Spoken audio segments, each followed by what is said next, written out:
안녕하세요. 피도남마 시작하겠습니다. 여러분 혹시 남북 통일 어떻게 생각하십니까? 아주 먼 얘기, 가능성이 낮은 얘기로만 들리십니까?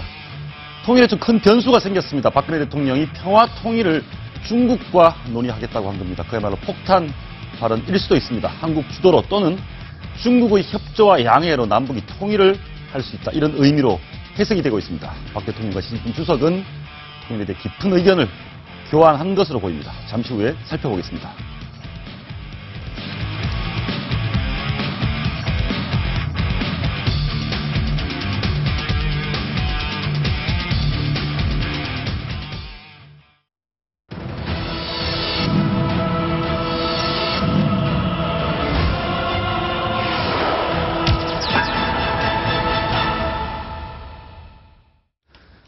네, 이번 박근혜 대통령의 중국 방문을 계기로 더 돈독해진 한중 관계, 북중 관계는 다소 멀어져 보입니다. 앞으로 새롭게 재편되고 있는 동북아 정세 어떻게 흘러가게 될까요? 신인균 자주국방 네트워크 대표, 강명도 경민대 교수, 조의보 인민일보 인민망 한국지사장과 함께 짚어보겠습니다. 어서 오십시오. 네, 안녕하세요.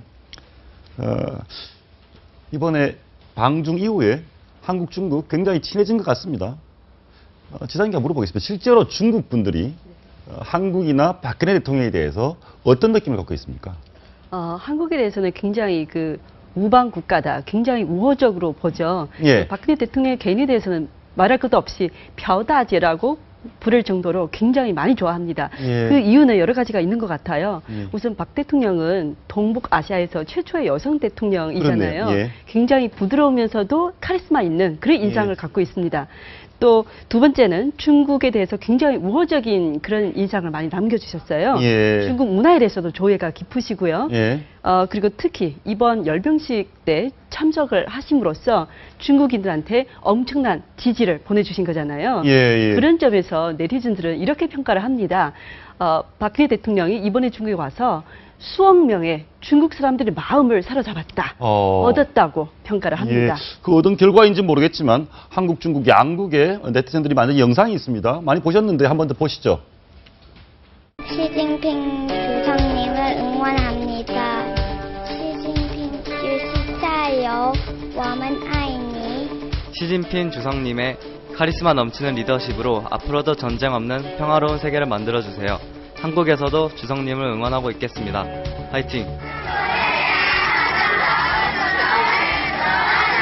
过阅读您的自传，绝望锻炼了我了解到您的传奇人生以及您对韩国人民所抱有的使命感，觉得非常的钦佩。您是我的榜样，愿中韩友谊长存。金惠总统您好，您是韩国历史上第一个女总统，您是世界女性的骄傲。我有一个梦想，是一直为之努力奋斗着，那就是有一天能够成为一个像您一样伟大的女性。而且魏总统，您的微笑温婉的样，亲近可人，真的很迷人。 네, 영상을 잘 봤는데 북한이 원래 전통적인 중국의 혈맹 아니겠습니까? 그런데 네. 중국인들이 북한보다 남한에 대해서 더 우호적이다. 김정은보다는 박근혜 대통령을 더 좋아하는 거 아니겠습니까, 지금? 지금 분위기로 봤을 때는 박근혜 대통령을 훨씬 더 중국에서 표를 많이 얻고 계십니다. 예. 그럼 북한 입장에서는 참 난감한 상황이네요. 근데 사실 뭐 박근혜 대통령 지지하는 분들만 이렇게 또 인터뷰해서 그런지 모르지만 예. 그렇다고 해서 북한을 다 뭐 반대하거나 북한을 다 싫어하는 것만은 아닌 걸로 우리가 알고 있어야 되겠고요. 그런데 제가 봐서는 저희가 보더라도 후진타오 주석이나 장쩌민 주석 때보다는 예. 그때는 이제 뭐 압록강물이 푸른 뭐 용언하듯이 조정친선당은 용언하 이런 말을 많이 썼거든요. 그리고 뭐 혈맹보다도 친근한 뭐 동맹, 뭐 압록강 푸른가 용언하 이런 말을 많이 썼는데 지금에 와서는 그런 말을 쓰는 걸 보질 못했습니다. 예. 특히 김정은이 올라온 다음에 양국 관계가 지금 최고 수뇌부는 둘째치고 고위급 지도자들도 왕래도 지금 별로 없거든. 이번에 촬영회도 갔다가 금방 그 3일날 끝나니까 저녁 비행기로 간 걸로 알고 있는데 예. 그렇게 됐다면 누구도 만나주지 않았다는 거죠. 그러니까 누구도 만나지 자기가 자원해서 안 만날 수도 있고 김정은이가 만나지 말라 그럴 수 있지만 예. 어쨌든 당주안이 비서고 2인자, 3인자가 왔는데 북한 중국의 외교부라든가 아니면 뭐 대연락부장 정도라도 만나고 가지 않고 그냥 갔다는 것 자체가 예전에 중국과 북한이 그 관계가 아니라는 걸 우리가 알 수 있는 거죠. 예. 아무튼 이 연장선에서 굉장히 충격적인 어떻게 보면 파격적인 말씀이 들려왔습니다. 박근혜 대통령이 들어오셔서 이런 말씀을 했습니다. 남북 통일을 중국과 협의하겠다. 저희가 이 판넬을 준비를 했는데요. 한중 정상이 평화 통일 논의를 했는데 대통령께서 이런 말씀을 했습니다. 통일이 되면 중국의 손해가 아니다. 통일이 되면 중국도 동북 삼성의 경제가 발전하기 때문에 유리하다. 그리고 동북아 평화가 북한 같은 불량 국가가 있는 것보다 남북 통일이 되는 것이 중국에도 도움이 될 거다. 이런 얘기를 시진핑 주석에게 했고 시진핑 주석이 그런 통일에 대해서 지지한다. 저희가 과거에는 도저히 상상해 볼 수 없는 상황이 벌어진 거 아니겠습니까? 저는 박근혜 대통령께서 역사에 어떻게 평가받으실지 모르겠지만 예. 이 하나의 어떤 그 말을 지금 시진핑 주석이 한민족에 의한 평화 통일을 지지한다. 이 앞에 또 있습니다. 한반도는이라는 게 더 들어 있습니다. 한반도는 한민족에 의한 평화 통일을 지지한다. 예. 라고 하는 시진핑 주석의 말을 이렇게 이끌어냈다고 하는 것은 정말 역사적인 평가를 받아야 됩니다. 왜냐하면 우리가 이제 군사적으로 이렇게 많은 이제 분석을 해보면 중국군이 우리 한반도의 급변 사태, 전쟁 상태가 발생을 하면 북한을 도와주기 위해서 들어오는 것이 아니라 북한 북부 지역을 장악을 해서 주한미군과 직접적인 어떤 그 중국 압록강, 도만강과 직접적으로 이렇게 마주친 것을 막는 완충 지역, 즉 중국에 의한 괴뢰 정부를 다시 세우기 위한 땅을 확보를 할 것이다라는 것은 우리가 항상 예측을 하고 있는 것이거든요. 따라서 중국이 핵을 가지고 있는 아주 불량스러운 그 나라인 북한이 핵을 가져서 아주 피곤하다 하더라도 그러한 북한이 남아있는 것이 좋다는 것이죠. 왜? 미군은 지상군과 바로 국경을 마주하기는 싫다는 것이거든요. 그런데 중국이 한민족에 의한 평화 통일을 지지한다. 즉 한반도 전체의 통일을 바란다는 것이죠. 그전에는 한반도 전체 중에서도 북부 지역은 분할 이런 이야기가 많이 있었거든요. 그래서 이러한 것들을 이끌어냈다고 하는 것은 이번 이 열병식 외교에 있어서 저는 가시면 열병식도 꼭 참석하시고 그러나 참석해서 중국인들의 마음을 얻는 것만으로는 그쳐서는 안 된다. 반드시 한반도 전토 통일의 어떤 그 모멘텀을 받아내야 된다. 모멘텀이 돼야 된다라고 하는 희망을 가졌었는데 그 희망 그대로 지금 된 거거든요. 독일 통일될 때 어떻게 됐습니까? 독일이 혼자 통일된 거 아니죠. 바로 소련에게 엄청난 경제 지원을 해줬고 그 소련이 인정해줬죠. 그리고 소련군이 철수해졌죠, 동도에서.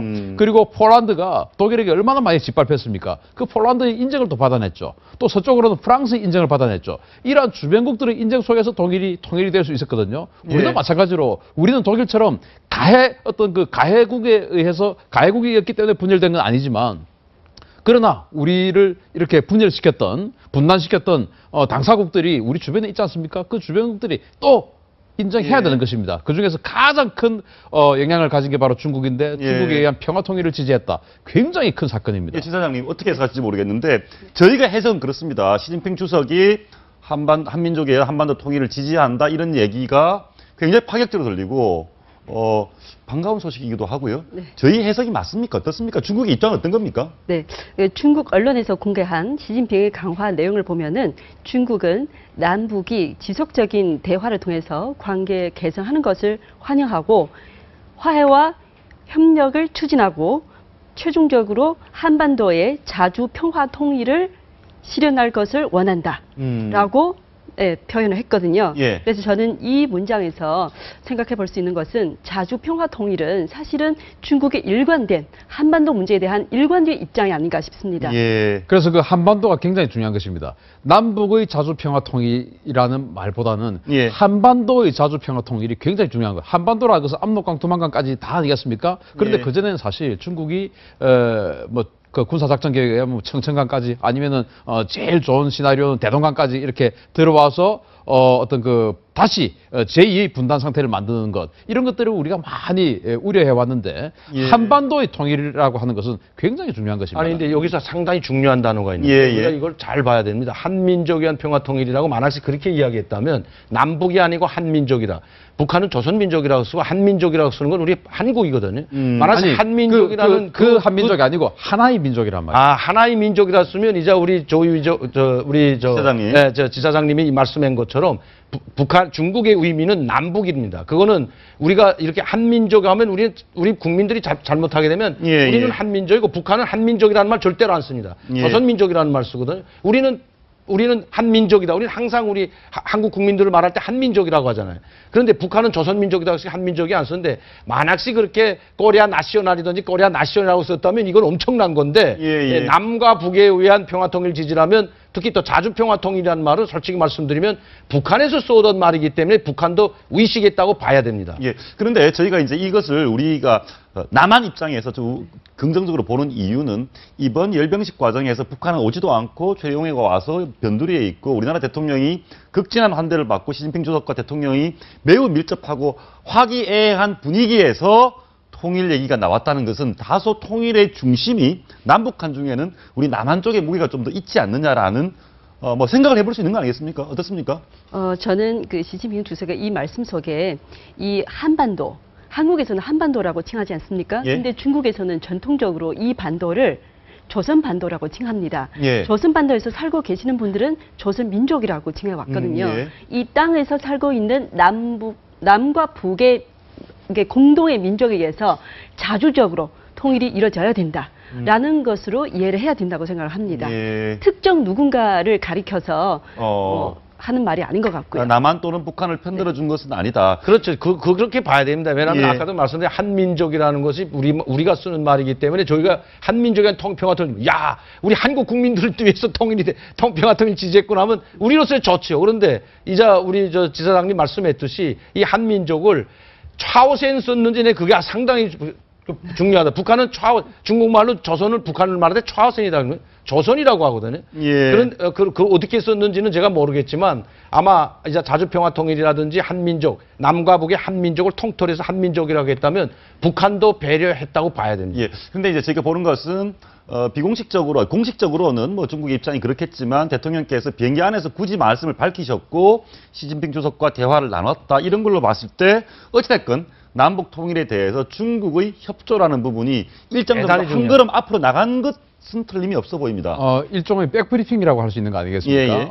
공식 브리핑이 아니고 백브리핑의 형식을 빌어서 이제 한 말인데 예. 아무튼 그러면 그 말을 누가 했느냐? 바로 대통령이 한 말입니다. 청와대 대변인도 아니고 외교안보 수석도 아니고 대통령이 한 말이에요. 이 대통령이 한 말은 그 말씀 그대로 우리가 받아들일 필요가 있는 것입니다. 예. 왜냐하면 그 무게감이 있기 때문에 따라서 이번 중국 방문의 결실이 우리 우리 남북 분단의 평화 통일에 정말 큰 모멘텀이 되는 그런 그 날이 되었다라는 것은 사실은 정설일 수밖에 없는 것 같습니다. 여기서 하나 짚고 넘어가겠습니다. 지사장님께 물어보고 싶은데요. 중국이 한국을 지금 한국과 유대를 굉장히 잘 가져가려고 하는 게 중국이 한국을 이렇게 끌어당기는 것이 이유가 뭡니까? 한국과의 경제적인 협력 관계가 깊어서 그렇습니까? 아니면 북한이라는 불량 국가가 말을 안 듣기 때문에 대안으로 남한하고 더 친해져야 되는 겁니까? 한국에 대해서 한국이 왜 필요합니까? 중국이? 두 나라의 관계를 평가를 할 때는 저는 예. 세 가지에서 평가를 해야 된다고 생각을 합니다. 예. 정치, 경제, 문화거든요.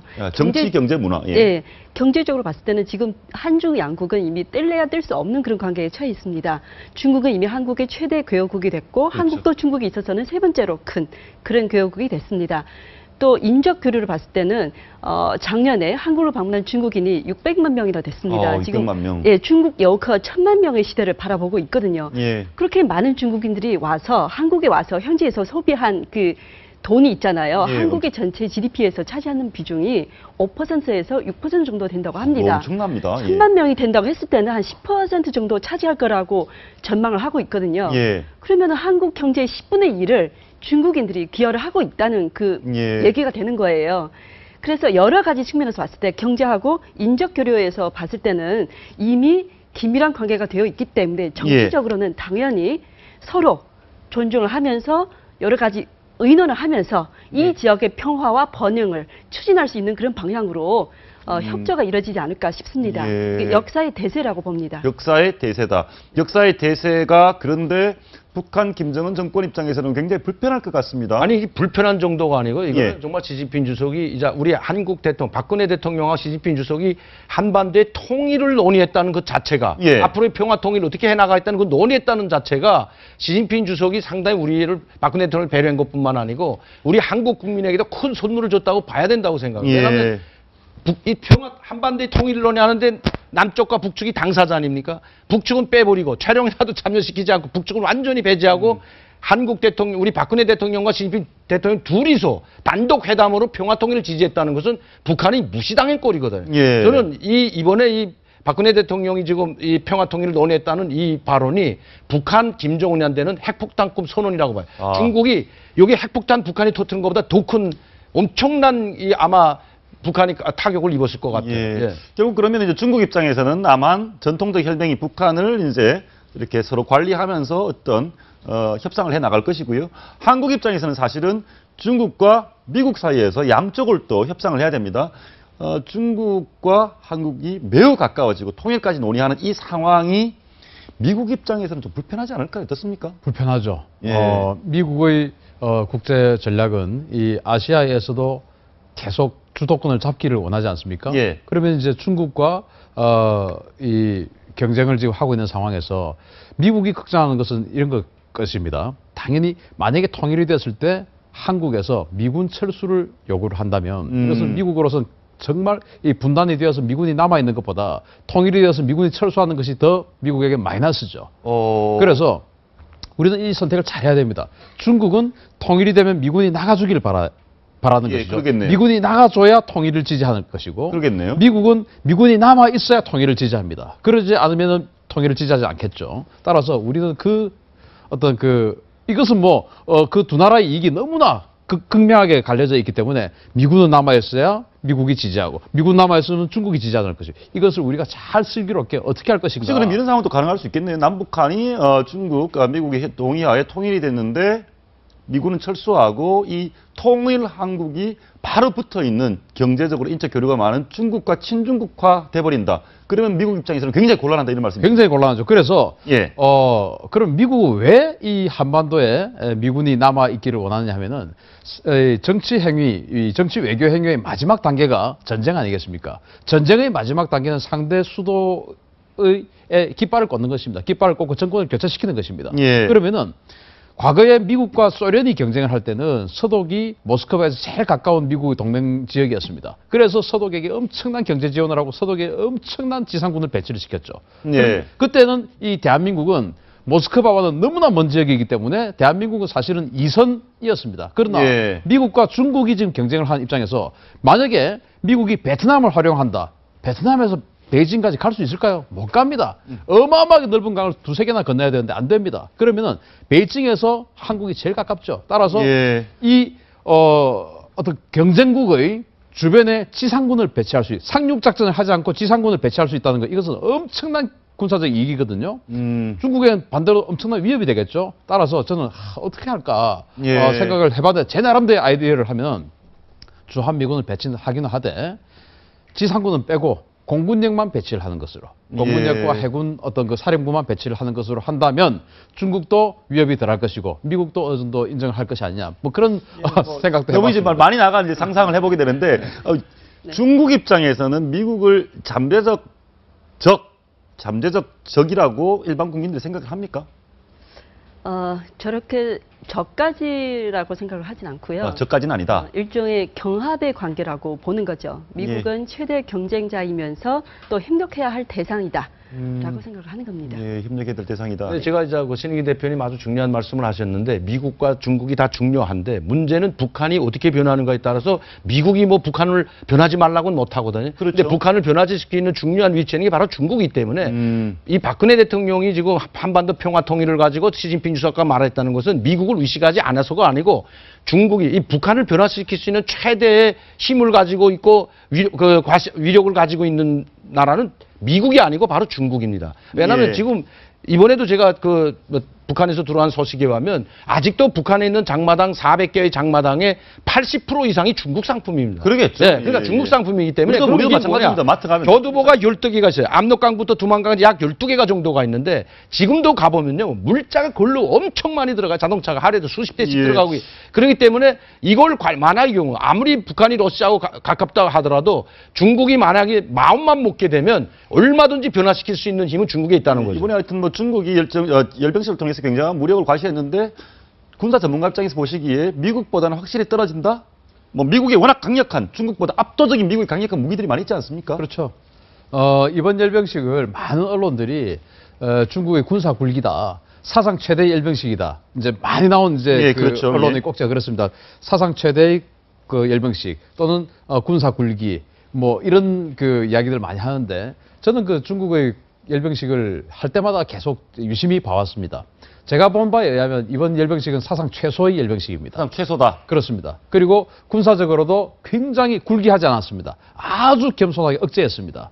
그래서 저는 이것을 보고 중국이 아직도 많이 이렇게 이를테면 엎드려 있구나. 미국에서 그렇죠. 에 대해서는 겸손하게 아직까지. 이번 이 열병식의 전체적인 처음 제일 먼저 나왔던 그 전차 99식 전차부터 마지막에 나왔던 보급 부대까지 쭉 이렇게 보면서 저는 이번 열병식의 목표 그리고 어떤 그 군사적인 내가 이 정도는 할 수 있다라고 보여주고자 한 것은 바로 대일본 전략입니다. 일본 전략이다. 일본 전략이고 예. 미국에 대해서는 조금 능력은 있지만 다 보여주지 않았습니다. 예, 그거 한번 보시죠. 이번에 네. 미국이 갖고 있는 압도적인 전력 항공모함 먼저 보면 항공모함은 뭐 중국하고 미국하고 비교가 안 되죠. 현재로서는 비교할 수 없죠. 비교가 안 된다. 이게 이제 오른쪽에 라오닝호 이 중국의 첫 항공모함이고 왼쪽에 니미츠 항공모함인데 뭐 어떻습니까? 비교하면 미국의 니미츠 항공모함은 지금 이제 10척이 있습니다. 예. 10척이 있는데 물론 이제 저 1번 함과 10번 함은 성능 차이가 꽤 크지만 예. 평균적으로 봤을 때 예. 한 75대 정도의 각종 항공기가 이 지금 탑재됩니다. 미국의 항공모함과 라오닝 중국의 항공모함하고 비교를 해보면 어떻습니까? 이게 이제 10만 톤 정도의 크기죠. 예. 야오닝함은 이제 최대 6만 5천 톤의 크기고, 이 니미츠 항공모함에는 한 75대 정도에서 최대 한 90대까지 항공기가 탑재되는데, 랴오닝함에는 한 24대 정도의 전투. 능력치로 보면 미국 항공모함을 100으로 봤을 때 라오닝함은 얼마 정도 봅니까? 한 40 정도로 40, 100이면 40. 넉넉하게 봐서 한 40 정도로 보는 게 맞지 않을까. 그런데 이제 중국이 저 랴오닝함을 실제적인 전투함으로는 쓰지 않습니다. 저것은 앞으로 자국산 항공모함을 가는 데 따른 연습 훈련함입니다. 연습 그래서 훈련합니다. 2018년도와 19년도에 각각 그 7만 톤짜리 항공모함, 재래식 그 디젤 추진 항공모함 2척과 8만 톤짜리 원자력 핵 추진 항공모함 2척 해서 총 4대의 항공모함을 지금 동시 건조하고 있는데 예. 그것을 운영하기 위한 연습함이지. 그래서 저걸 니미츠와 바로 이렇게 비교하는 것은 중국은 좀 억울하죠. 어떻습니까? 예를 들어서 미국이 핵 추진 잠수함도 갖고 있고 오하이어급 네. 그리고 뭐 B2 폭격기도 있고 중국이 미국의 저런 강력한 무력을 잡으려면 얼마나 걸릴 것 같습니까? 지금 뭐 미국이 그대로 서 있는 건 아니지 않습니까? 미국도 발전하죠. 예. 미국도 발전하고 중국도 발전을 하는데 제가 봤을 때 이 21세기 끝나기 전까지 중국이 미국을 초월할 수는 없지 않을까. 21세기 끝나기 전에 2100 향후 80년이 지나도 저는 그렇게 봅니다. 그렇고 그러나 아니요, 저는 군사 전문가가 아니기 때문에. 그러나 왜냐하면 미국이 정지한 것이 아니거든요. 예. 미국이 만약에 정지해 있고 중국만 저렇게 발전한다면 한 2030년 정도면 이 크로스가 될 것 같은데 미국도 발전하고 중국도 발전하기 때문에 저는 21세기가 끝나기 전까지 중국의 경제가 계속 이렇게 뭐 지금 조금 어렵게 순간적으로 어렵지만은 계속 호황을 누린다 하더라도 21세기가 끝나기 전까지는 초월하기는 힘들지 않을까 생각합니다. 21세기가 끝나기 전까지는 저런 B2 폭격기 같은 걸 봤을 때 중국이 미국을 따라잡기는 어려울 것 같다. 이런 말씀. 지정학적으로도 중국과 미국이 만약에 전쟁을 한다면 중국이 압도적으로 불리한 지정학적 위치죠. 왜냐하면 미국의 주변은 캐나다, 멕시코는 미국과 거의 뭐 일심동체인 나라나 마찬가지입니다. 그러나 중국의 주변은 미국이 거의 동맹 또는 교류로 뭐 뺑 둘러서 에워싸 있지 않습니까? 예. 그런 여러 가지 면을 봤을 때 중국이 상당히 불리하죠. 알겠습니다. 그런데 중국의 뭐 한중 간의 이런 관계 속에서 북한에서는 김정은의 행보를 보니까 군수공장 같습니다. 전승절 하던 날 군수품 제조 공장을 갔다는 것은 나름대로 뭐 항의 표현인 거 어떻게 볼 수 있을까요? 군수 공장도 뭐 미사일 공장이라든가 무슨 탱커 만드는 공장이 아니고 축전기기 만드는, 이게 아주 상당히 중요한 거거든요. 모든 축전기기는 군수품으로 사용할 수 있는 모든 축전기기는 바로 그 공장에서 나오는데 예. 그 공장은 그 축전기기는 우리 신인기 대표도 아시겠지만은 미사일 발사하는데 장치하는 축전기기, 그런 각종 기기들도 많지만 뭐냐 핵실험할 때 장치하는 이 위력 있지 않습니까? 위력을 측정하고 거기다 이제 핵실험할 때 축전기도 여러 개를 장치한다고 하는데 그 주변에다가 그 축전기도 바로 그 공장에서 나온다는 거 합니다. 그렇다면 이번에 김정일이 갔다는 건 미사일 발사 실험도 할 수가 있지만 핵실험도 우리가 염두에 둬야 됩니다. 왜냐하면 오래전부터 했지만은 이미 터널을 다 파놓고 모든 준비를 다 갖춰놓고 핵실험 준비도 다 갖춰놓고 지금 대륙간 탄도미사일, 맞아, 인공위성을 가져간 대륙간 탄도미사일까지도 이제 뭐 다 발사 준비가 끝났다고 하지 않습니까? 연료만 주입시키는 발사할 수 있는 수준까지 왔다고 하는데 그렇게 됐다면 김정은으로서는 이번에 한중 관계, 박근혜 대통령과 시진핑 주석이 만나서 평화통일까지 논의한 이 시점에 가만히 있을 수는 없죠. 자기가 살아있다는 걸 보여줘야 되기 때문에 이걸 가지고 저울질할 거라고 생각해요. 어느 걸 할 것인가, 핵실험을 할 것인가, 아니면 대륙간 탄도미사일을 발사할 것인가. 제가 봐서는 뭐 대륙간 탄도미사일도 발사할 수 있지만 핵실험 할 수도 있다고 봐요. 북한의 핵실험의 패턴이 있습니다. 예. 2006년, 2009년, 2012년 3년 간격으로 핵실험을 했고요. 예. 또 핵실험을 하기 전에 반드시 또 위기를 고조시켰습니다. 그게 바로 대륙간 탄도미사일 비롯한 장거리 로켓 실험이었습니다. 예. 그래서 이를테면 지난 2012년에도 은하 3호 그 로켓을 먼저 발사를 했죠. 발사를 하고 나니까 유엔 안보리 제재가 들어왔고 그에 대한 또 어떤 대응으로 다시 13년 2월 10일 날 3차 핵실험을 해버렸거든요. 예. 지금 이번에도 아마 10월 초에 대륙간 탄도미사일을 연상시킬 수 있는 장거리 로켓 발사 실험을 하겠죠. 예. 하면은 또 국제사회는 가만히 있지 않고 또 어떤 그 지금 현재 유엔 안보리 제재기란 2094호에 이은 추가 제재를 또 할 겁니다. 예. 그러면 또 북한은 또 그에 반발해서 다시 연말이나 연초쯤에 핵실험으로 4차 핵실험으로 가서 명실상부하게 핵 보유국을 선언해버릴 수 있는 그럴 가능성이 큽니다. 따라서 지금 이 시기가 사실은 그 우리 아까 박근혜 대통령께서 시진핑 주석과 통일에 대해서 특히 평화 통일에 대해서 논의를 하고 앞으로도 계속 논의를 해 나가기로 했다라고 하셨는데 사실은 이번 가을이 우리 평화 통일에 예. 굉장히 중요한 변곡점이 될 예. 겁니다. 그런데 예를 들어서 중국이 가만히 있지 않을 거 아닙니까? 중국은 북한에게 핵실험하지 마라, 미사일 쏘지 마라는데 북한이 김정은이 강행을 하면 중국의 입장에서는 북한과의 관계가 더 멀어지는 거 아니겠습니까? 어떻습니까? 중국에서는 북한을 핵실험이라든가 무장, 도발을 억제하는 입장 아닙니까? 그렇죠. 중국은 이렇게 생각을 하죠.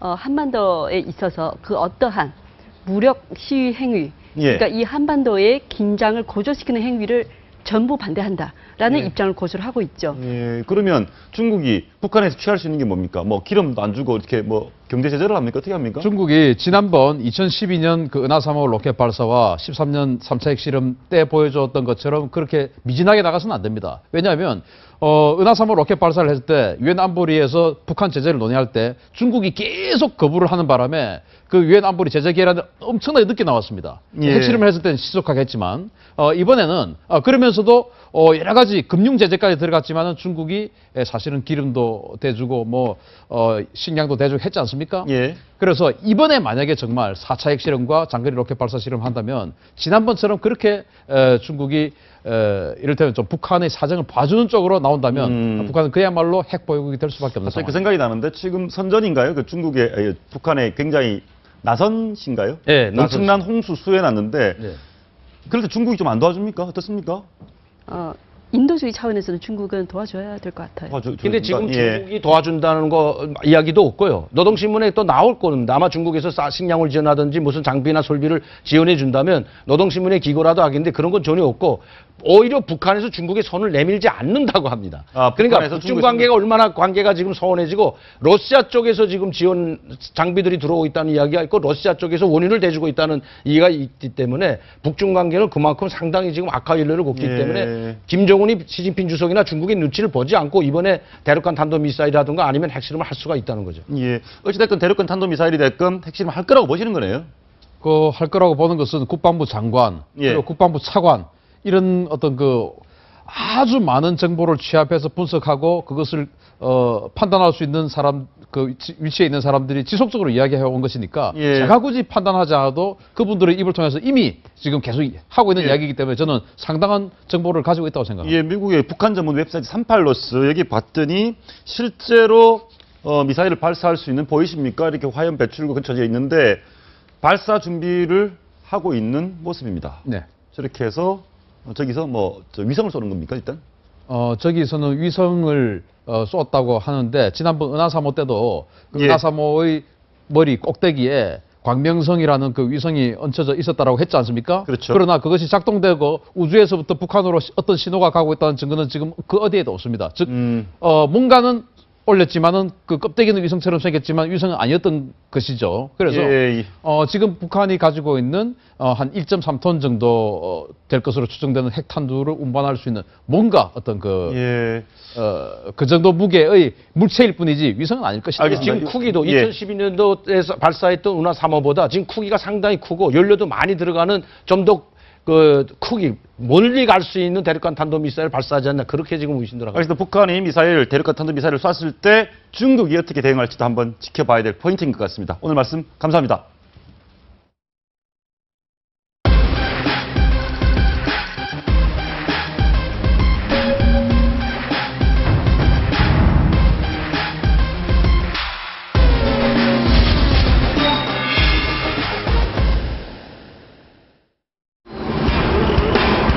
하하사는 사고로 한 달이 지난 이후의 치료비는 전액 본인이 부담해야 할 처지입니다. 문제는 치료비입니다.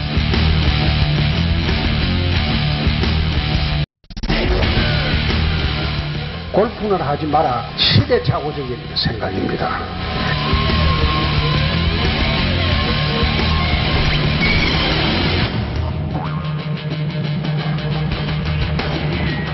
지금까지 당의 혁신은 실패한 것입니다.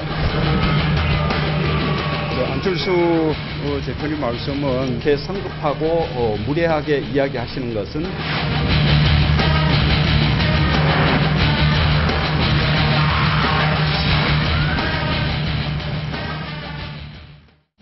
북한의 지뢰 도발 때문에 두 다리를 잃은 하재헌 하사, 자기 돈으로 하재헌 하사 돈으로 사비로 진료비를 낼 처지에 놓였다, 이런 얘기가 논란이 됐습니다. 국방부가 전액 지원하겠다고 밝혔습니다. 그렇지만 비슷한 상황에 있는 병사들도 치료를 다 받을 수 있도록 해야 될 것 같습니다. 홍준표 경남지사 결국 공무원 골프대회 강행했습니다. 논란이 되고 있습니다. 이상희 위덕대 부총장, 손영선 전 새누리당 의원, 김건식 경남대 정치외교학 교수 모시고 얘기 나눠보겠습니다. 어서 오십시오. 안녕하세요. 안녕하십니까. 의원님 나오셨으니까 조금 전에 그 얘기 좀 물어봐야겠습니다. 박근혜 대통령이 밝힌 시진핑 주석과 남북 통일을 논의하겠다. 이게 굉장히 역사적 의미가 있습니까? 어떻게 보십니까? 의미 있죠. 예. 근데 시 주석은 그날 이렇게 했어요. 한반도 통일은 한민족 중심으로 하라 그랬는데, 예. 뭐 박 대통령께서 이렇게 말씀하시죠. 아이, 주변국은 당연히 우리 통일을 도와야 됩니다. 예. 그런 의미에서 중국과의 도움을 요청하고 중국과 협조하는 건 필수 조건인데, 예. 만약에 이 말씀이 한국은 주변국의 적극적인 협조와 도움을 같이 하면서 우리 남북한이 주도적으로 통일을 끌어갈 것이다. 먼저 중국뿐만 아니라 또한 미국이나 예. 주변 일본, 러시아도 다 같이 협조를 하는데 이번 한중 회담을 통해서 중국의 협조를 많이 지지를 얻을 것 같다. 이렇게 말씀하시는 거하고 한중 평화 통일을 위해서 다양한 논의 시작할 거다. 10월 16일 날 미국 가서 무슨 말씀을 하실지 모르겠어요. 예. 미국이 지금 그럼 뭐야? 우리는 한반도 통일을 위해서 덜러리가 되는 건가? 그래서 이 말씀은 대통령님은 그런 뜻으로 얘기하신 게 전혀 예. 아니라고 생각이 됩니다. 아주 건설적인 얘기를 했기 때문에 이걸 우리 국민들에게 좀 자랑도 하시고 싶고 또 중국, 예. 다른 한편으로 중국이 진짜 약속한 것만큼 우리를 적극적으로 지원해달라. 이걸 다시 한번 공개적으로 이 못을 예. 받기 위해서 한 것임에도 불구하고 미국 측이 지금 신경이 너무 날카로워 있는 상황이라서. 10월 달에 대통령께서 미국 가서 어떻게 푸는지를 한번 지켜보시죠, 의원님. 네. 예, 알겠습니다. 저도 한마디 합니다. 예, 예. 사실은 그 평화 통일에 대해서 한국, 중국 정상의 이야기를 나눴다는 것은 어떻게 보면 그러면 드디어 이제 한국, 중국이 북한 문제를 놓고 전략적인 공감대를 확산시켜 나가서 이제는 한국 주도의 통일을 중국이 지지하는 게 아니냐, 이런 식의 성급한 기대를 할 수 있습니다. 예. 그건 절대 아닙니다. 예. 왜냐하면 이 두 분이 만난 게 지금 47분입니다. 47분 동안 이러저런 이야기하면서 예. 한반도 통일을 한국 주도를 하는데 북한에 대해서 양해하겠다는 이야기 어떻게 하겠습니까? 그건 전략적 대화가 차후에 또 진행되는 걸 봐야 되고. 알겠습니다. 앞으로 전략적 대화가 굉장히 우려스러운 일이죠. 어떻게 네. 진행되고 있는지 여러 해석이 분분하신데 한번 진행되는 과정을 보도록 네네. 하겠습니다. 저희가 오늘 재헌 하사죠. 지난번에 북한 지뢰 도발 때문에 다리를 잃은 하사가 자기 돈으로 치료를 받을 처지에 놓였다가 국방부가 간신히 이번에 구제를 해주기로 했습니다. 이게 말이 좀 이상하네요. 공무원들은 2년 동안 치료해 주는데 왜 군인은 북한 도발 때문에 다리를 잃었는데 왜 한 달밖에 치료 안 해줍니까? 이게 참 말로만 애국해서는 안 되는 문제인데 예. 이게 저도 이 뉴스 듣고 깜짝 놀랐습니다. 정말 이 군인들의 예우 체계가 정말 이런 것인가. 예. 더군다나 세계 유일의 분단국가 대한민국 아니겠습니까? 안보에 아주 최면 상태에 있는 것이 대한민국이라고 보는데 이 군인들의 사기가 무엇보다 중요한 건 누구나 다 아는 사실입니다. 예. 그렇다 그러면 이 사기를 올리는 방법이 바로 관심과 배려 아니겠냐 생각이 듭니다. 뭐 작은 전투든 큰 전투든 그 전투의 성격에 관계없이 군인에 대한 어떤 그 책임과 권한 그리고 그 배려를 정부에서 보장해 주지 않고 열악한 수준으로 간다 그러면 군인들의 사기가 뭐 떨어질 수밖에 없지 않겠습니까? 예, 지금 여기 지금 하전하사 같은 경우는 특히 국방부가 어떻게 뭐 방법을 찾아서 뭐 치료비를 주기로 했는데 지난해인가요? 네. 광모 중사 같은 경우는 결국 700만 원 자기 돈 냈습니다. 지뢰 때문에 군 복무 중에 다쳤는데 그러니까 이번 하중사 하사 이 문제를 해결하는 걸 좀 죄송한 얘기지만 국방부가 이렇게 여론을 의식하며 사후 약방문식으로 임시 땜빵으로 해가는 절대로 안 된다는 겁니다. 그렇네요. 이 지금 사실은 이 법에 의해가 군인들이 이거 공상을 입었을 때 치료해 줄 수 있는 게 20일, 맥시멈이 30일밖에 안 되니까 나머지는 밖에 가가지고 할 경우에는 네 돈 네가 내라는데 공무원은 사실은 이 공상일 경우에 2년까지 해주거든요. 그러니까요. 예. 그러니까 제가 볼 때는 근본적으로 물론 한기호 의원이 이걸 보완하기 위해서 법을 내놨지만 그 법 통과시켜가지고 하락하면 소급해서는 적용이 안 되니까 안 됩니다. 그래서 굉장히 중요한 게 미국 같은 데는 야구장에서 야구를 하다가도 이 베레모를 쓰거나 군복을 입은 군인들이 나타나면 야구를 중지를 하고 다 같이 일어서가 박수를 1분씩 이상 쳐줍니다. 베테랑에 대한 예우를. 그게 뭐라 사기를 진작시켜주는 게 국민으로부터 나와요. 그리고 식당 중에 음식이 제일 좋은 게 군인 식당이에요. 예. 그러니까 군인 식당에서 먹는 스테이크가 제일 좋은 스테이크예요. 특히 잠수함. 예. 그런데 우리는 그리고 또 병원도 제일 좋은 게 군인 병원이에요. 우리는 그렇지 못하다. 예. 우리 뭐 이승만 대통령이 돌아가신 게 사실은 트리플러 병원이 하와이에 있는 군인 병원 아닙니까? 이러니까 우리는 군인병원에서 치료받는 것보다 밖에서 치료받는 게 더 예후가 좋으니까 더 치료 상태에서 좋으니까 그러는데 미국은 일부러 군인병원에 가서 치료를 받으려고 한다니까요. 근데 그런 미국에 반해서 이번에 지금 광모 중사 지난해 지뢰로 다친 그 어머니 얘기가 있습니다. 보시니까 아니 위험한 작전 나가서 지뢰 밟았는데 진료비를 한 달밖에 못 준다는 이런 법이 대한민국에 이런 세상이 어디 있냐. 저 광모 중사는 결국 700만 원 자비를 들여서 치료를 했습니다. 아니 이런 제가 볼 때 말이 안 되는 게요. 일단은 지금 이야기 나왔습니다만 공무원들은 공무 중에 질병이나 상해나 다쳤을 때는 공무 중에 집행하다 하기 때문에 그 모든 걸 국가에서 책임을 져줍니다. 2년. 우리는 공무 아닙니까? 그러니까 사실 공무원들은 출근길에 가다가 다쳐도 아니면 퇴근길에 가다가 다쳐도 해주게 돼 있고 심지어는 어떤 판례는 거기까지 나와 있지 않습니까? 공무원은 다 끝났습니다만 회식 중에 음주 중에 무슨 사고를 당해도 도와주게 돼 있어요. 그러니까 사실은 군인 같은 경우는 얼마나 많은 복잡한 이 위험 요인이 많습니까? 그럼에도 불구하고 군인의 신분으로 군인이 현장에서 전방에서 근무하는데 무슨 다른 일로 다칠 이유가 뭐가 있겠습니까? 사고를 하더라도 군인으로 복마다 사고를 당한 거죠. 특히 이번에 하하사 같은 경우는 북한의 도발에 의해서 이게 당한 거기 때문에 제가 볼 때는 이 기회에 우리 송 의원님이 국방에 계속 계셨습니다만 법적인 좀 제도를 좀 손을 봐서 이 부분에 대해서 국민적 감정과 정서를 좀 반영하는 절차가 좀 필요할 것 같아요.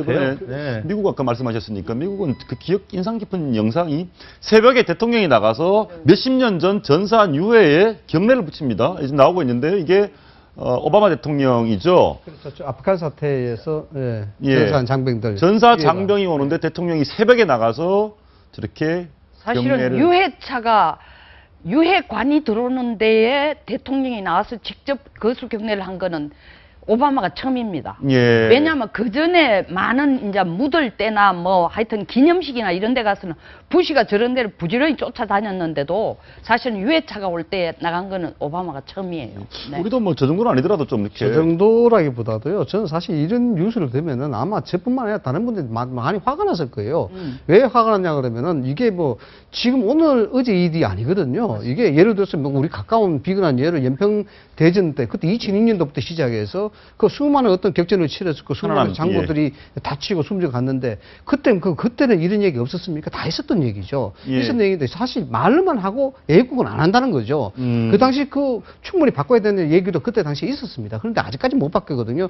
저 방금 말씀하시는 그 한교 의원 발의한 거 최근에 발의했지 않습니까? 이제 와서 이제 사후 약방문식이고 이제 와서 뭔가 좀 막 했다는 이런 문제가 있는 예. 것이죠. 특히 이제 미국이라든가 서방에 대한 보면은 우리 같은 경우에 안보 이야기하고 보수 이야기하게 되면 수구라고 해서 꼴통이라고 이야기하고 그렇게 치부하지 않습니까? 전혀 그렇지 않습니다. 영국 같은 데도 아시다시피 유년 째기만 조금만 훼손해도 징역을 살립니다. 태극기 훼손하면 그렇죠. 우리가 지금 국기 같은 조금만 훼손한다든가 국립묘지 가서 자칫 의상한 추태를 부린다 이러면은 바로 범법자로 취급을 합니다. 미국도 마찬가지죠. 미국도 오바마의 저런 태도, 2009년도에는 그때 보훈처 차관으로 이라크 전쟁 당시에 다리 잃은 여자를 보훈처 차관보로 임명을 했어요. 예. 그만큼 나라를 위해서 목숨을 바치고 전사를 한 그런 사람들, 그리고 다친 사람들, 이게 된 보는 시각 자체가 다르다는 거예요. 그러니까 유족들이 울고 불고를 안 하고 I'm proud.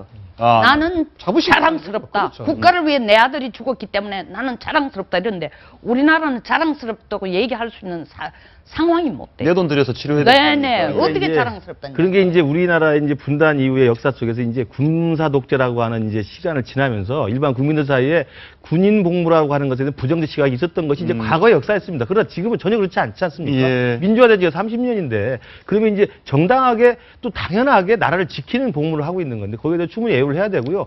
애국심이라는 것은 우리가 그런 말 합니다. 애국심은 보이지 않는 무형의 가치지만 애국심을 만들어내고 고양하는 건 보이는 짓을 해야 되는 겁니다. 예. 말씀하신 것처럼 애우를 해줘야 되고 애우라는 건 돈입니다. 예산입니다. 그 조직을 또 많이 늘려야 되고요. 또 하나는 대통령이나 정치 지도자들이 보이는 행동을 해줘야 됩니다. 그래야 국민들의 애국심이 단합이 되는 거거든요.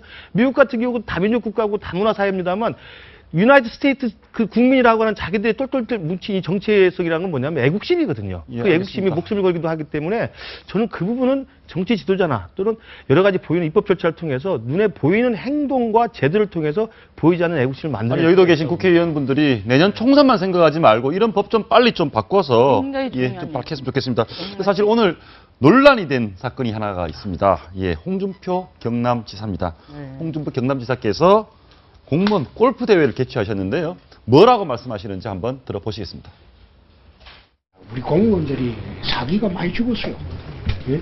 지금 앉아서 관피아 이래갖고 사기를 죽여버렸지. 공무원 연금 이래갖고 사기가 죽었지. 난 정서 고려하지 않습니다. 그건 잘못된 정서예요.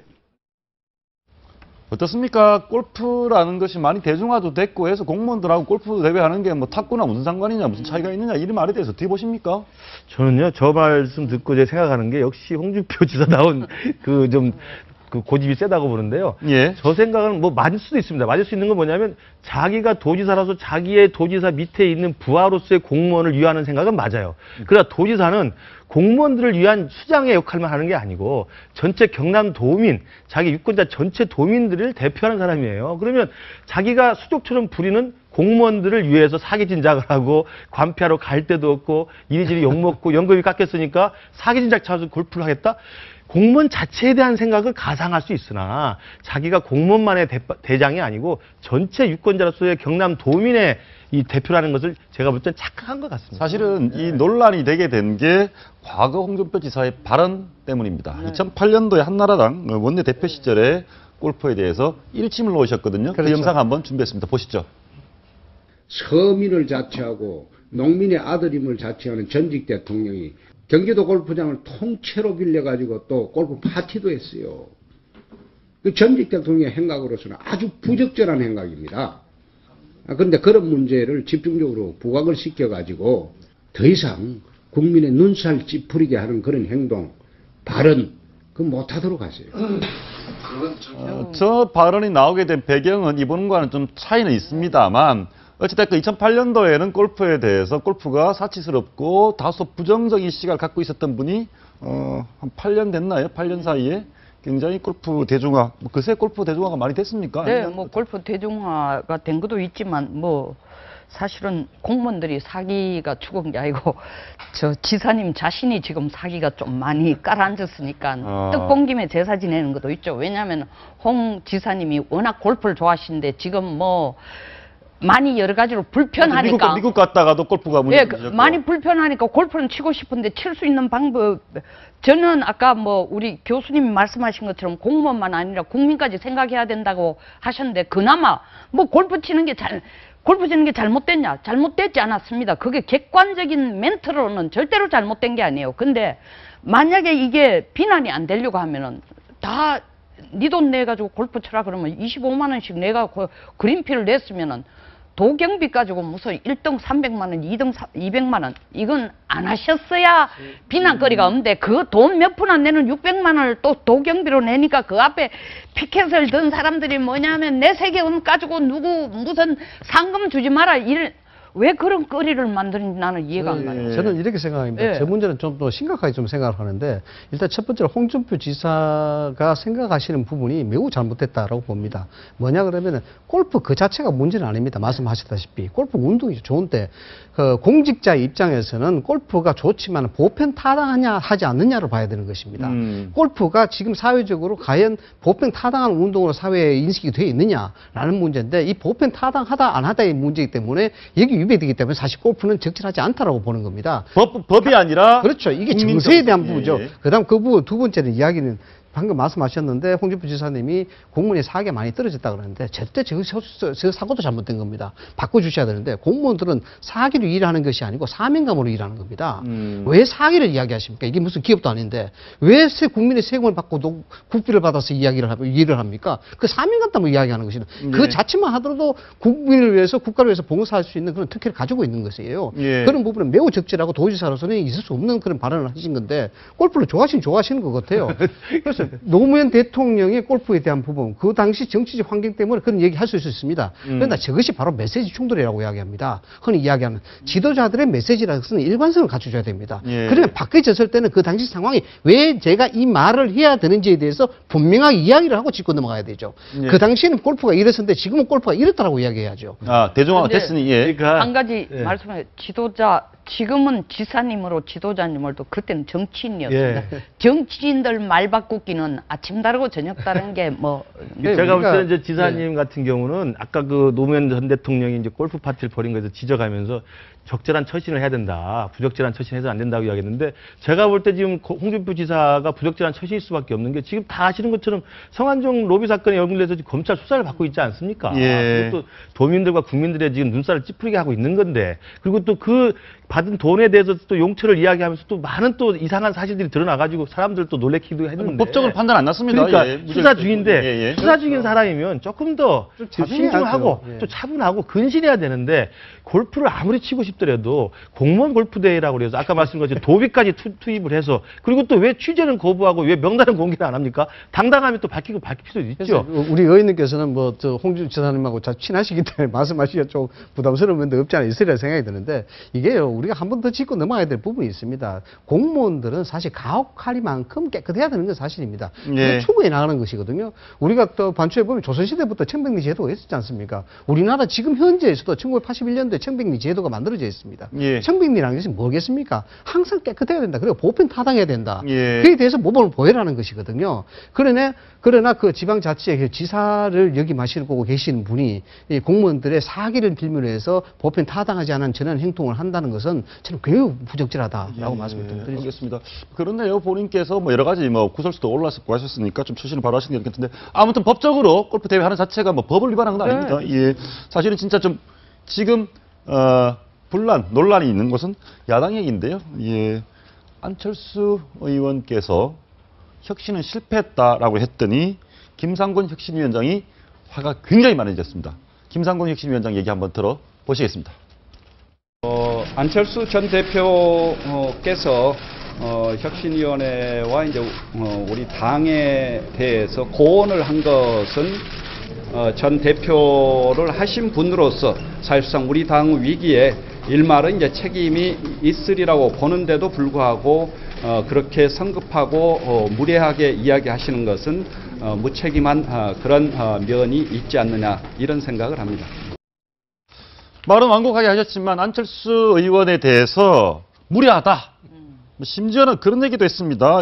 볼까요? 지금 저희가 CG를 준비했는데 열매만 따먹고 철새처럼 날아가려는 사람도 있다. 이 보면 저것이 안철수 의원을 겨냥했다는 것이 뻔해 보입니다. 그리고 안철수 의원께서는 비판 막는 게 반혁신이다. 이쯤 되면 거의 막가자는 것 같은데요. 어떻습니까? 사실 지금 새정년이 이제 혁신위 활동이 거의 종료돼 가는데요. 지금 예. 이제 9차례 혁신안을 계속 발표를 했습니다. 예. 그런 이제 국민들 감정이나 이른바 이제 그 내부에서 비노들의 평가는 수차례, 9차례에 걸친 혁신안이 나왔습니다만 큰 감동을 주지는 못하고 있는 게 사실입니다. 그래서 아마 안철수 전 대표 같은 경우 이제 그 자기들의 이제 그 비노 진영을 대표한다고 볼 수는 없습니다만 예. 이른바 혁신안의 성공 여부에 대한 자기 나름대로 판단을 한번 밝힌 것 같고요. 예. 그 판단에 대해서 이제 김상곤 혁신위원장이 이제 발끈하신 것 같은데 저는 뭐 두 분 중에 누구를 편들고 싶지는 않습니다만 그 말은 제가 원칙적으로 하고 드리고 싶어요. 당의 혁신이라는 것은 혁신안을 발표한다고 되는 게 아닙니다. 예. 그렇게 하려면 얼마든지 하루에도 몇 번씩 발표를 하죠. 그리고 혁신안이나 제도라는 것은 서랍 속에 들어가면 지금도 무궁무진하게 있습니다. 그러니까 혁신안으로 하는 게 아니고 제대로 하는 게 아니고 발표를 하는 게 아니고 그 당 내부에 독보적처럼 퍼져 있는 여러 가지 개파 투쟁과 문제점과 기득권 투쟁을 어떻게 잘 마무리해서 당원이 봤을 때, 국민이 봤을 때, 아, 정말 정신 차리고 있구나. 이제 단합된 모습으로 새롭게 거듭나고 야당에 바로 서는구나라는 것을 몸소 체감을 해야 되는데 전혀 그런 감동은 제가 볼 때 없어요. 그런데 특히 좀 보이기에 김상곤 혁신위원장 뭐 좀 무게 있는 분이라고 저는 생각을 하는데 이분이 야당의 같은 당 안의 유력한 대권 주자에 대해서 철새라고 했습니다. 철새. 철새. 열매만 따먹었다고 얘기했습니다. 무책임하다고 얘기했습니다. 무례하다고. 이쯤 되면은 거의 뭐 제갈 길 가는 거 아닙니까? 어떻게 저게 화합이 되겠습니까, 저게? 그 뭐 안철수 의원 입장에는 네가 문재인이냐 이 느낌인 거예요. 지금 혁신위원장으로 맡겨놨는데 말하는 폼을 보니까 마치 자기가 문재인 대표처럼 얘기한다. 예. 권한을 자기가 문재인의 권한을 갖고 물론 혁신안에 대해서는 예. 대권을 참 대신의 권한을 줬지만 그렇다고 해서 자기가 문재인의 입장을 대변해야 되는 건 아닌데 문재인처럼 행동한다는 데 대해서 굉장히 불쾌감을 갖고 있고 문재인인 것처럼 행동하면서 날 보고 철새니 열매만 따먹은 니 무책임하니 뭐 소위 말하는 무례하니 누가 누구 보고 무례하다고 생각하냐 이렇게 생각하는 거예요. 아무튼 굉장히 분란이 심한데 네. 이종걸 원내대표 입장은 또 안철수 의원 편을 들고 있거든. 짧게 한번 들어볼까요? 이종걸 원내대표 얘기를 한번 들어보시겠습니다. 네. 예. 안철수 전 대표의 그 혁신위에 대한 평가도 저는 긍정적으로 봅니다. 예. 더 혁신해야 하는데 혁신하지 못한 게 너무 많다. 그렇기 때문에 우리 스스로 좀 더 혁신하는 야당 바로 세우기 운동을 하자라고 하는 좀 긍정적인 서로 판단을 할 필요가 있겠다. 자, 말씀 들어보신 것처럼 이종걸 원내대표는 안철수 의원이 얘기한 혁신 실패다에 오히려 힘을 실어주고 있습니다. 이렇게 되면 소위 말하는 뭐 중도신당이 됐건 비주류 연합 또 분당의 가능성 갈등은 여전히 내재하고 있는 것 같습니다. 조금 더 지켜봤으면 좋겠고요. 네. 저 오늘 나대로 선생님께서 네컷 만화를 그려오셨습니다. 궁금하시죠? 이게 이번에 대통령 방중 전승절 외교의 결론입니다. 최고의 환대 맞습니까? 시진핑이고요. 박근혜 대통령입니다. 환대를 받고요.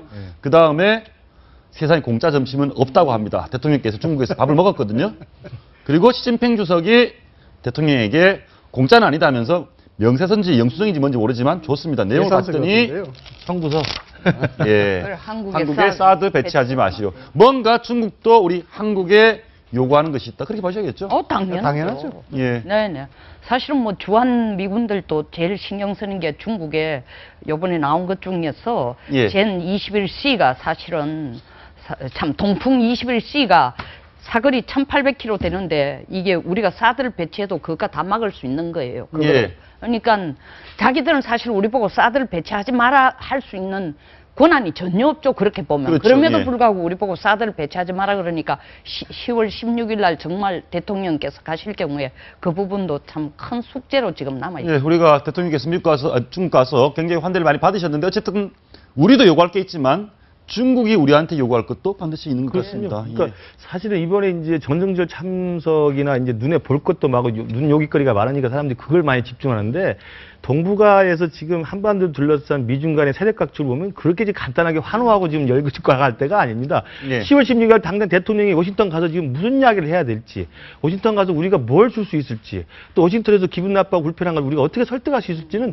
굉장히 복잡한 고차방정식입니다. 그 부분을 생각해 보면요, 여기 나대로 선생님이 잘 쓰셨습니다만 계산서가 이거 장난이 아니거든요. 그 계산서 물론 우리도 이제 그 간 만큼 우리도 계산서를 또 뽑아서 또 제시할 수 있습니다만 그 정도 환대를 받았으면 시진핑이나 중국 쪽에서 한반도 질서와 동북아 질서에 대한 우리 측에 대한 나름대로 요구와 그 제시가 있었을 거라고 생각합니다. 예, 이번 열병식 관련해서 하나 더 그려오셨는데요. 전성절 열병식 앞줄에서 그 사진도 찍고 반기문 총장이네요. 반기문 총장. 반기문 총장이 러시아 전성절 때는 뒷줄에 계셨는데 이번에 앞줄에 계셨습니다. 반기문 총장이 좀 계속 우리 국민들 사이에서 회자가 되고 관심을 유지를 하고 있는데 결과를 봤더니 김무성, 문재인 끙끙 이렇게 되어 있는데 아무튼 유력한 대선 투자인 김무성, 문재인 두 대표 입장에서는 반기문 총장이 뜨는 것이 썩 뭐 편치 않을 것이다. 어떻게 보십니까? 정치 쪽은 한마디로 이렇습니다. 남의 불행이 나의 행복이고 나의 행복이 남의 불행이고 뭐 그런 거죠. 마찬가지가 아니겠습니까? 김무성 당대표라든가 문재인 당대표가 여론의 포커스를 받게 되면은 당연히 그 반기문 총장 입장에서도 만약에 그런 생각이 있다 그러면은 상당히 불편할 수밖에 없고 그거도 마찬가지죠. 이번에 일본이 여러 번 일본이 반발을 할 때도 반기문 총장이 굉장히 단호했습니다. 이 부분은 반기문 총장의 어찌 보면은 다른 주관 같은 것이 굉장히 드러나는 계기가 됐습니다. 그렇습니다. 이번에 일본이 반기문 총장을 유엔의 수장으로서 적절히 조졌다고 비판을 했고 거기서 반기문 총장이 굉장히 원칙적 입장을 밝히고 또 오늘 뉴스 중에 그게 나왔지 않습니까? 유엔이라는 것은 중립기구가 아니다. 공정한 이야기를 해야 된다. 그렇습니다. 저도 그러니까 굉장히 일제 역사의 잘못에 대해서는 공정한 입장에서 말을 해주는 게 당연하다는 거고 저도 속이 좀 시원했습니다. 그러니까 이번에 반기문 총장의 일본과의 대응에서 원칙적 입장을 밝힌 거 단호하게 그리고 전승절에 가서 일단 국민들의 눈에 굉장히 VVIP 대접을 받지 않습니까? 이런 것들이 과거의 성환적 리스트와 관련해가지고 약간의 좀 불명예성이 있었던 것들을 조금 만회하는 기회로 됐던 것 같습니다. 알겠습니다. 반기문 총장의 행보는 우리가 쭉 지켜봐야 될 하나의 사안인 것 같습니다. 말씀 감사합니다. 편안한 주말 좀 보내십시오. 시청해주신 여러분 감사합니다.